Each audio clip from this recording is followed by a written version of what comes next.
Welcome to True Progress and our first live Q&A. I just finished the emotional fitness group Zoom, which I do on my website through the website membership. And that's a place where the membership is full of resources. You can go to amyloftus.com and see the membership offers. Full of resources like guidance videos, materials, books you can get besides my book, but also some downloads of materials that will just help you start to understand the work that we do together and the principles I teach.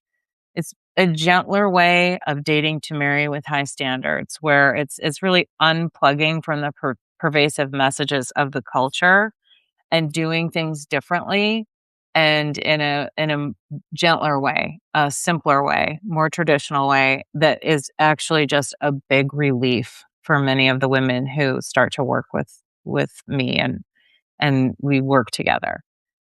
So welcome. I see people are joining.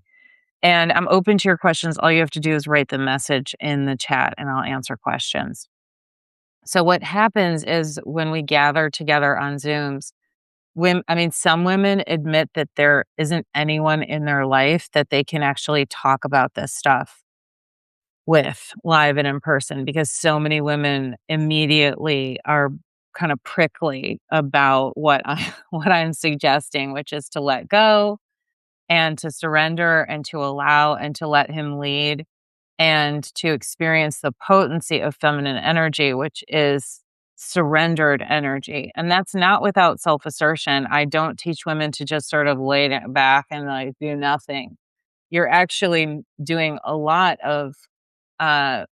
a lot of different suggestions that I make, but they're just on the self and then in negotiation with your masculine leader, as opposed to taking over and leading it, which women are really encouraged to do these days. And they were encouraged, women were encouraged to do it back when I was young too. But now it's really much more pervasive and intense. So I have a few questions that were sent to me via email, and I will start with those. But if anyone wants to ask a question in the chat, I can answer, whether it's about dating or um, dating apps, anything. And then I can also share what our topic was on the group Zoom, which was, maybe I'll start with that. Okay, so this week, our topic on the group Zoom that just took place, it takes place every Friday at 1:00 East Coast time. It's the essay. Do you know any married people? Are you making choices that allow you to enter places and spend time with people who actually have what you want? So if you have been in the sort of cultural, the approved cultural narrative on dating, and you wish to depart from that, then it's going to require being a little bit more deliberate about your choices. You may be spending time with people who are doing things differently too. And so it's am I in places and am I doing things that reflect what I really, really want for my life long term? I call it being a wife. Like, even if you're not married yet, you just start to behave like a wife. You can also begin to pray for your husband and pray for the person who is meant to be in your life.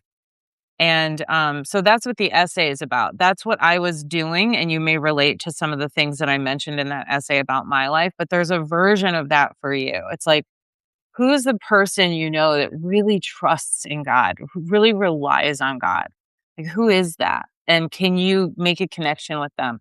Could you establish a pen pal relationship with them and write with a pen back and forth? It's really a wonderful way to connect with someone. And I also encourage writing with a pen every single day in a journal. Like, get a good journal that opens flat in the center and a really silky pen and start to write. You can even write like, there's this gal on Substack and she says I should write every day. You can just write anything, just start to write, because there's an actual physical and emotional connection that you can make when you write with a pen. So Check out the essay, Do You Know Married People? That's what our topic was today. And we just talked about different things, practical items like extending the mile radius if you're doing dating apps. Another practical measure is to tell everybody you know that you're willing to be set up on a date. Um, and having fun, asking yourself, when was the last time I had fun? Keeping a sense of humor, making sure that you're doing things that are filling you with joy and helping you to feel better, and not relying on someone else to help you to feel better, but to actually make choices that you know in your own heart will help you to feel better. Okay, so feel free to ask questions. I'm going to answer them. First, I'm going to answer a couple of the ones that came to me via email. Okay, I'm 37 and single and so sick of online dating and trying and doing things. I know. I so get it. I just want to say I know. Um I feel like my life is passing me by and my biological clock starts ticking. What do you suggest I do? I know what that feels like. I was 37 and I felt exactly the same way when I was 37.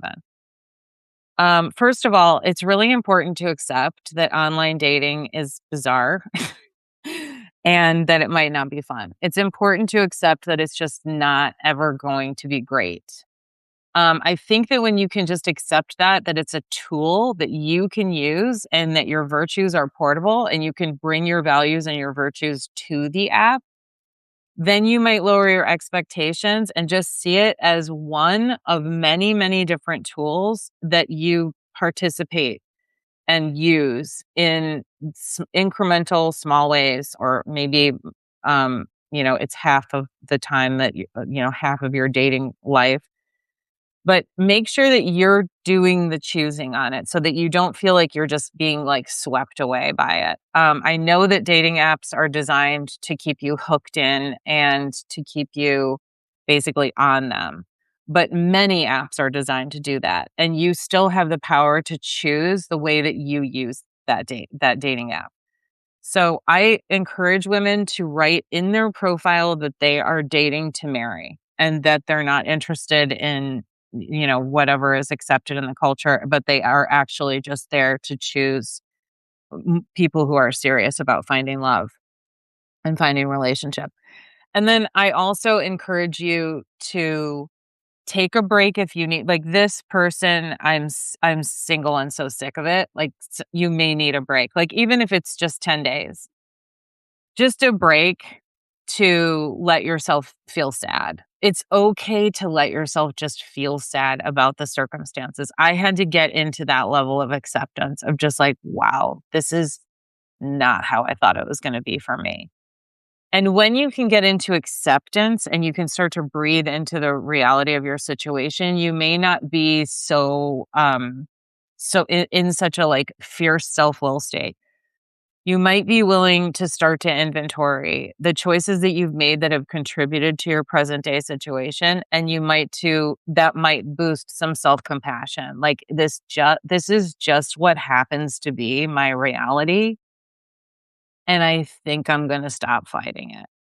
It gets a little bit deeper and you can yield, and that's when it's time to invite God in. Invite God into the situation.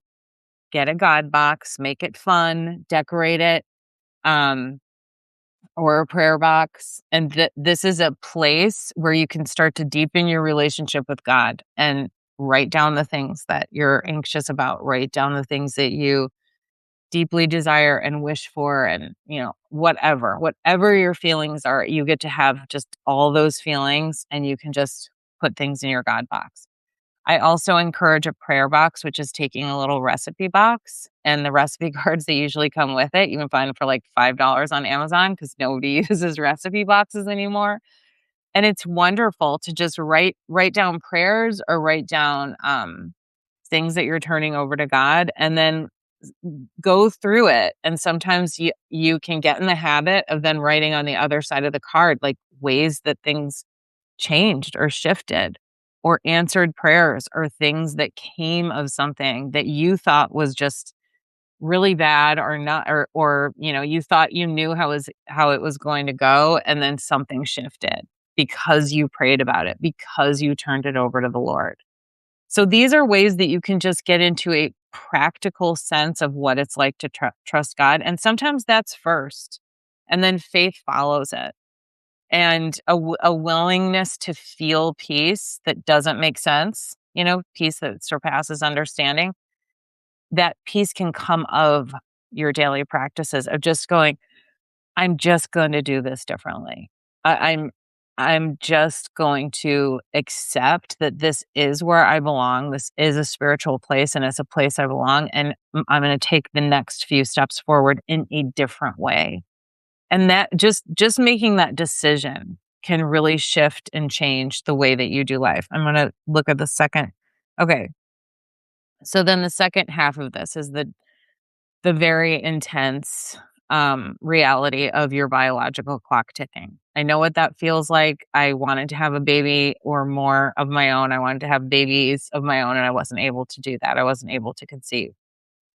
So this is a really important place to just practice what I was just talking about in terms of just self-acceptance, but it is also a place to take action where you can, because that can bring relief.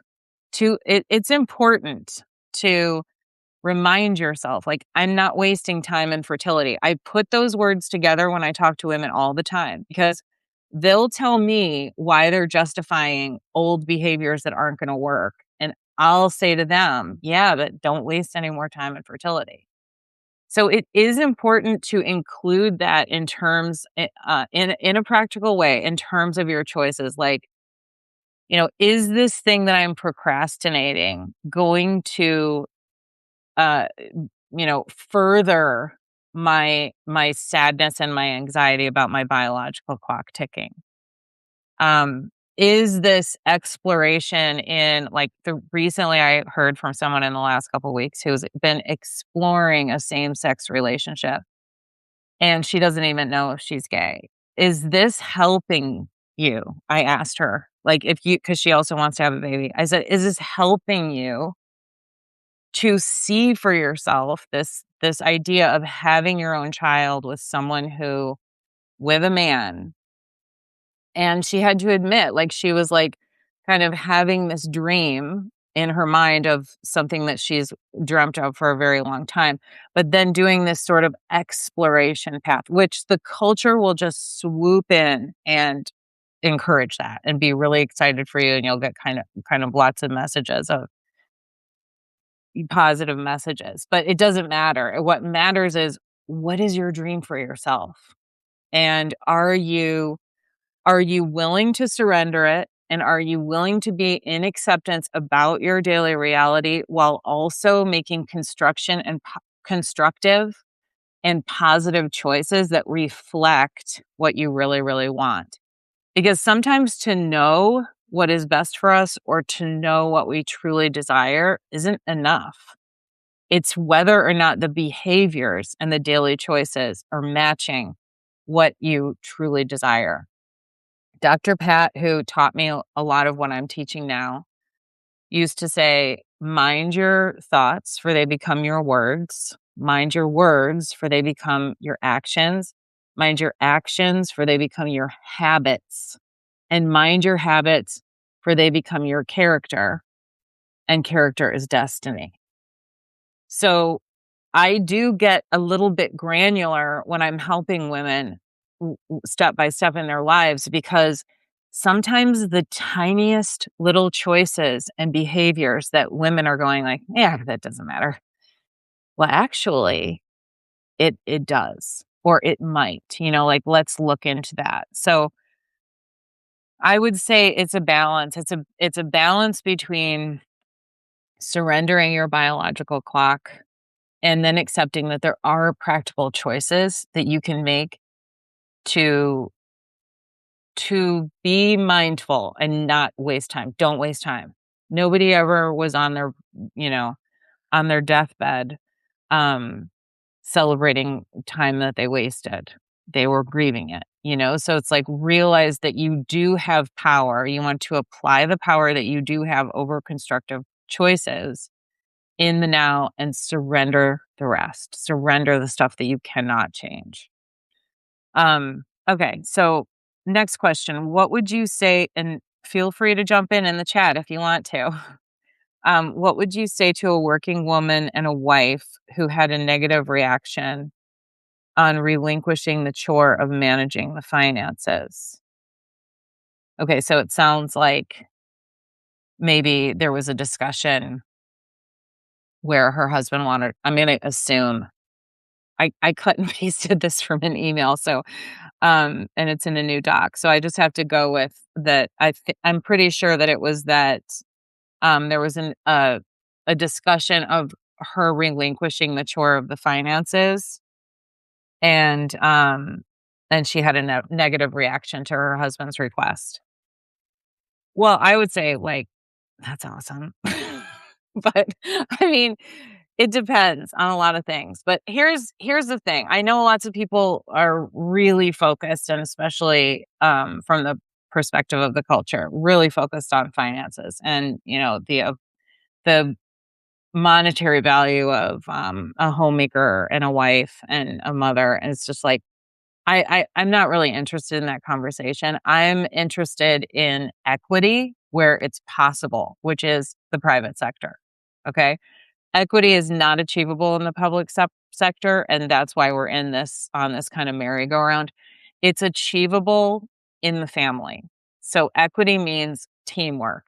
And I read a lot about pre-industrial revolution homestead mindset, right? Like teamwork. It's not about percentages or amount of money that one person brings in or not, or the value of like mothering and housework. That doesn't help anyone. But what does help is just everybody meeting the 100% of the home and the family together.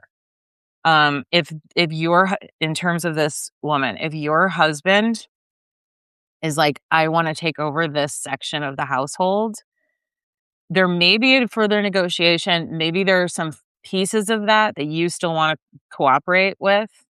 Um, but this is just a negotiation. This is a sole collaboration working on harmony in the home and on equity in the home, and it's a seesaw. It's not ever gonna be, like, fixed and even and perfect, and equal and all that. That's actually a chemistry killer. And when I say chemistry, I don't just mean I'm not just talking about like lusty, I mean chemistry is like for the whole family. I mean the chemistry of like life and joy and laughter. I mean, yes, of course it matters between the husband and wife, and it's wonderful, and good communication boosts it, and all kinds of good marital relations boost it and make chemistry wonderful.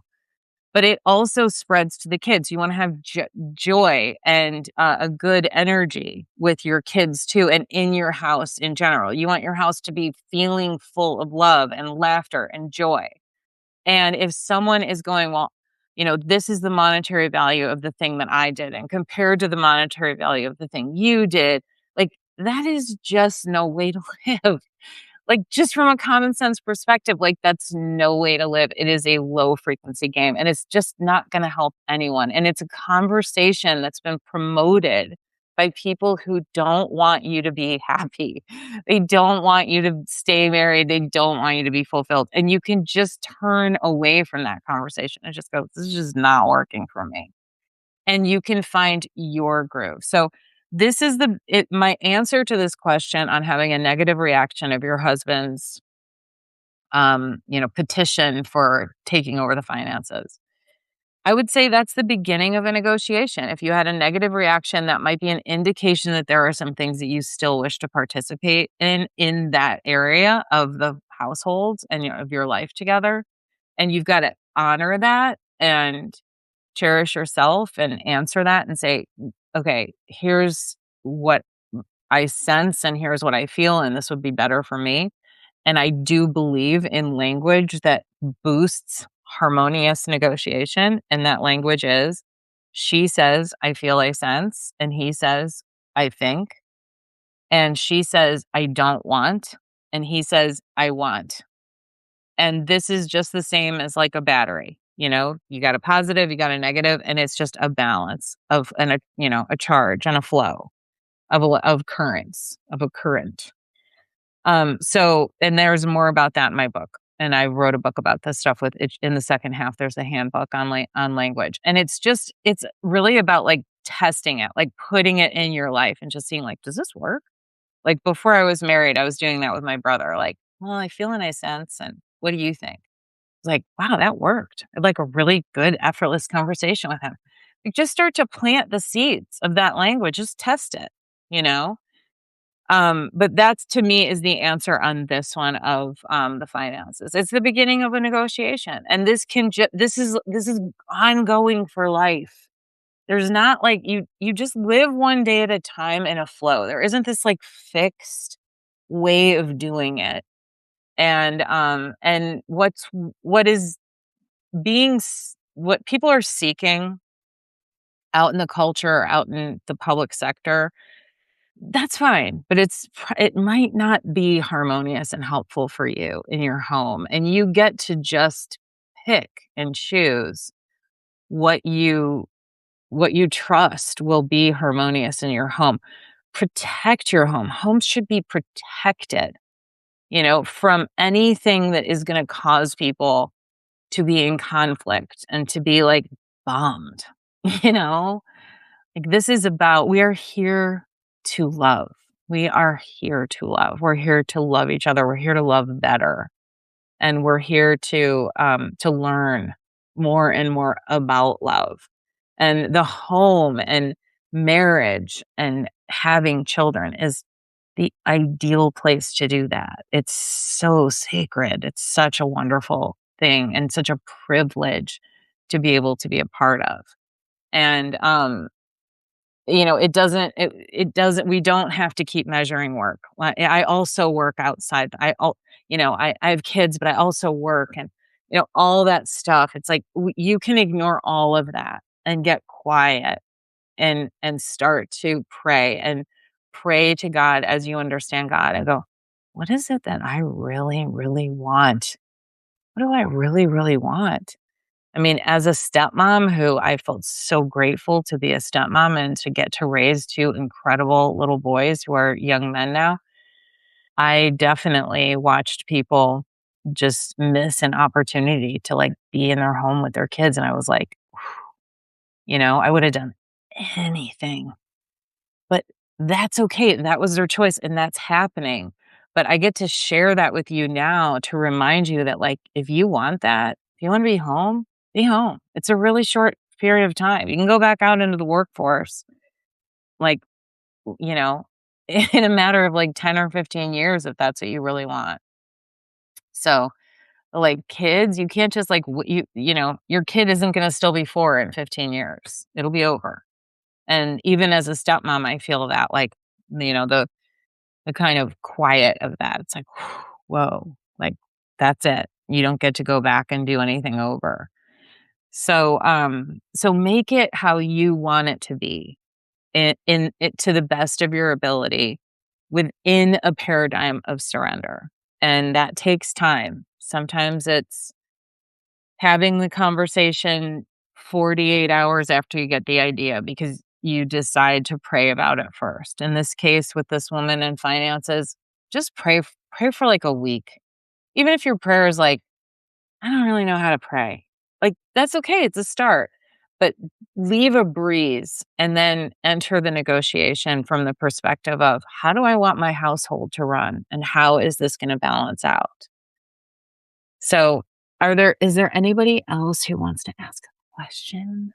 And I'll probably wrap it up. Like, if there aren't any questions, I'll probably wrap it up and keep it short because sometimes you see more than, a half an hour. It's like, ugh, do I really want to listen to that? But I will ask a question if you have anything. Anyone? Anyone? Feeler? Feeler? Just kidding. All right. So this was my first time. I'm going to keep doing these on Fridays after our Zooms. I'll probably do like maybe a little bit of a wrap up or if you want to ask questions. And this is work that's just about like dip your toe in.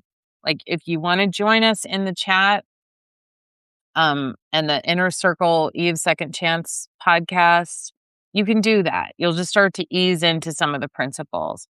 It's for people who really want to do things differently. It's not like a it's ki I meet women when they're done with all the other stuff.